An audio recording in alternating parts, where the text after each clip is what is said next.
Hey y'all, I am going to be making some more things for the angel journals.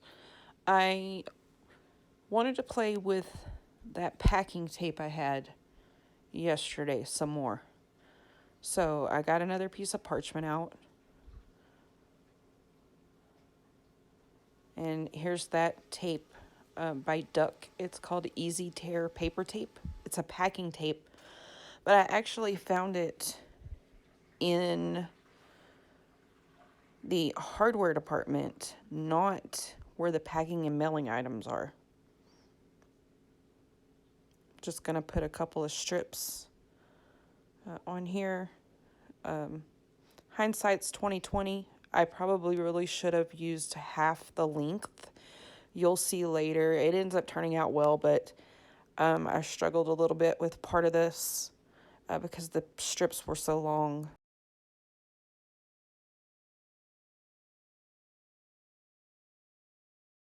Now here you can see it has a little bit of a shine to it where there's a finish on the non-sticky side. So I'm going to take a nail file, emery board, and scrub off some of that shiny surface.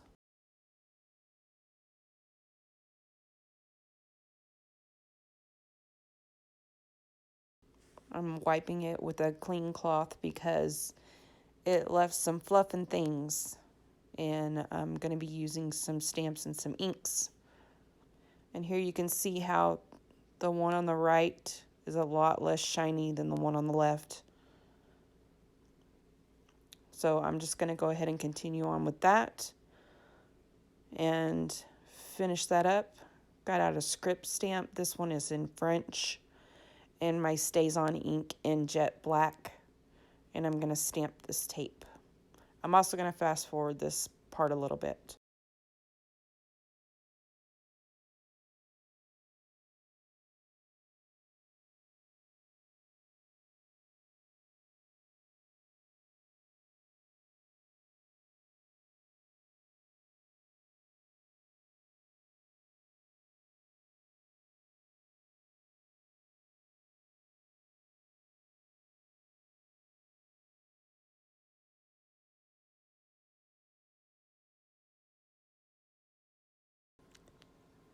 Now this is the part where I wish I had used shorter pieces. I'm going to tear the edges of these strips of tape.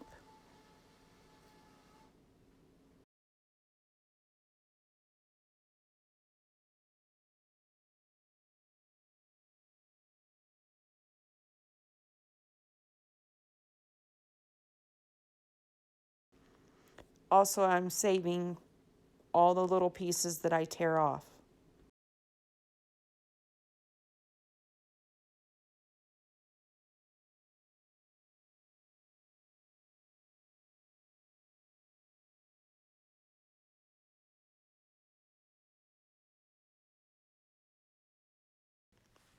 Yep, by now I should have learned that these needed to be shorter strips.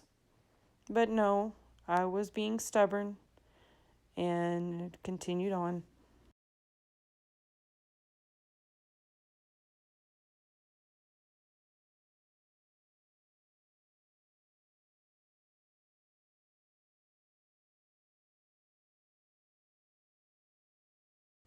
You can see to my right, I had already torn quite a bit of tape and had a pretty good stash of little pieces going on over there.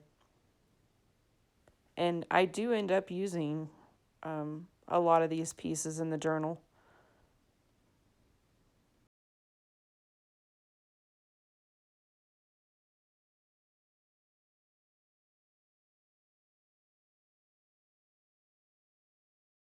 Okay, I'm going to go ahead and stop tearing here, move to the next part where I am going to ink all of the edges with ground espresso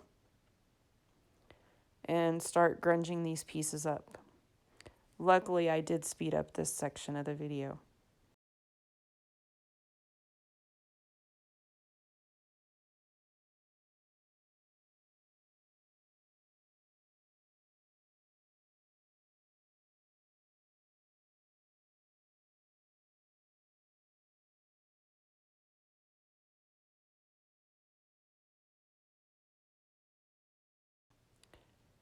Now, I did do a lot of inking, and the sanding didn't take all of the shiny surfaces away, just the majority of them. So I am going to wipe this down again with just a paper towel, just to get that wet ink is not going to stick to that glossy stuff. It's going to rub off, and I just want to go ahead and get it off now and move on. Now, this is what they look like now. Okay, I did later on come back. Here's a picture of the end result. I came back and I inked around the edges again with black soot distress ink, because when I put them up against the project, I felt like they needed to be a little bit grungier, and I do like how they came out.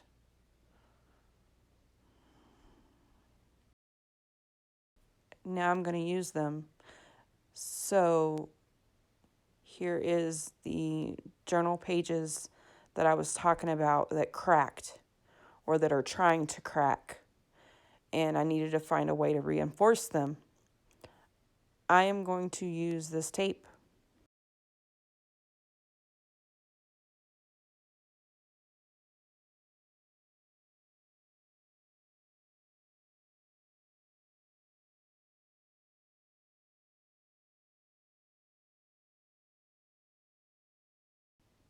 I'm using that dry cloth again because there's a little bit of kind of a fluffy edge where the glued torn edge was inked. It was a little bit fluffy looking. So I just kind of knocked that down or knocked it off by rubbing with that dry cloth.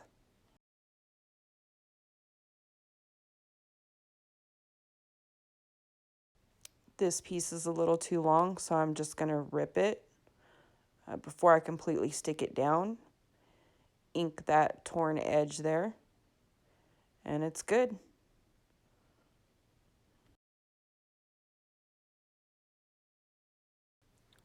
I'm going to go ahead and ink around the edge of the piece that I tore off and add it to my save for later pile over here.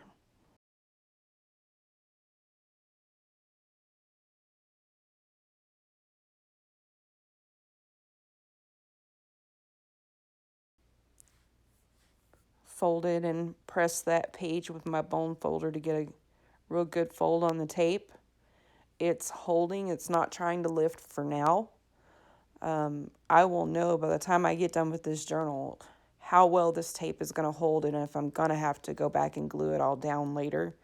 But I love the way it looks. I think it's really nice. I think it matches the journal well. I'm going to go ahead and work on getting this card tied in like I had talked about on a previous video. And I have this cording. I think I bought this at Walmart. I'm trying to decide if I'm going to use black or brown, and I end up going with that brown color.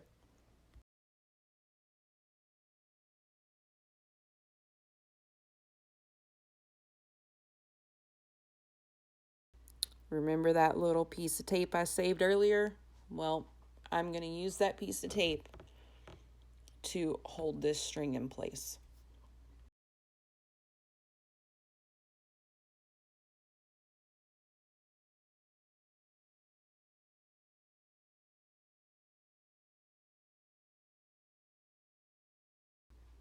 I could have used a little bit of a wider piece, but it was already on, and I pressed and pressed and pressed to make sure that it would hold that string well, and it does.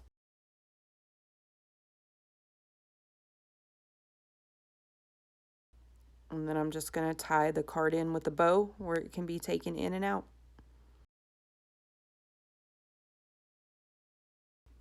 I like this string because it feels kind of grungy when you first buy it. It's waxed and kind of stiff and old feeling. Shake test. I think we're okay. It's going to hold. I like it.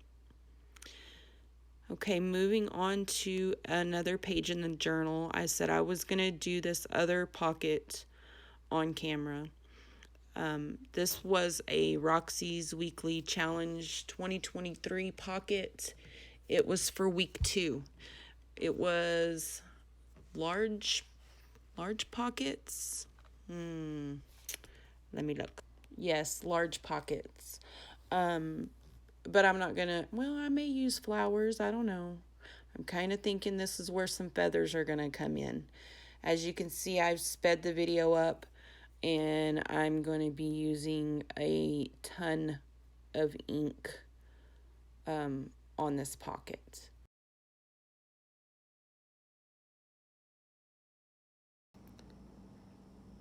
A lot of times my versions of someone else's projects or tutorials that they teach don't exactly come out like theirs. I think that is not necessarily a bad thing. This definitely doesn't look like the pocket that she created, but it definitely was inspired and inspired by and taught to me by her. Okay, off to the sewing machine we shall go. All stitched, and I did finally put a little cluster here. I zigzag stitched some and I straight stitched some. I like the way this is turning out.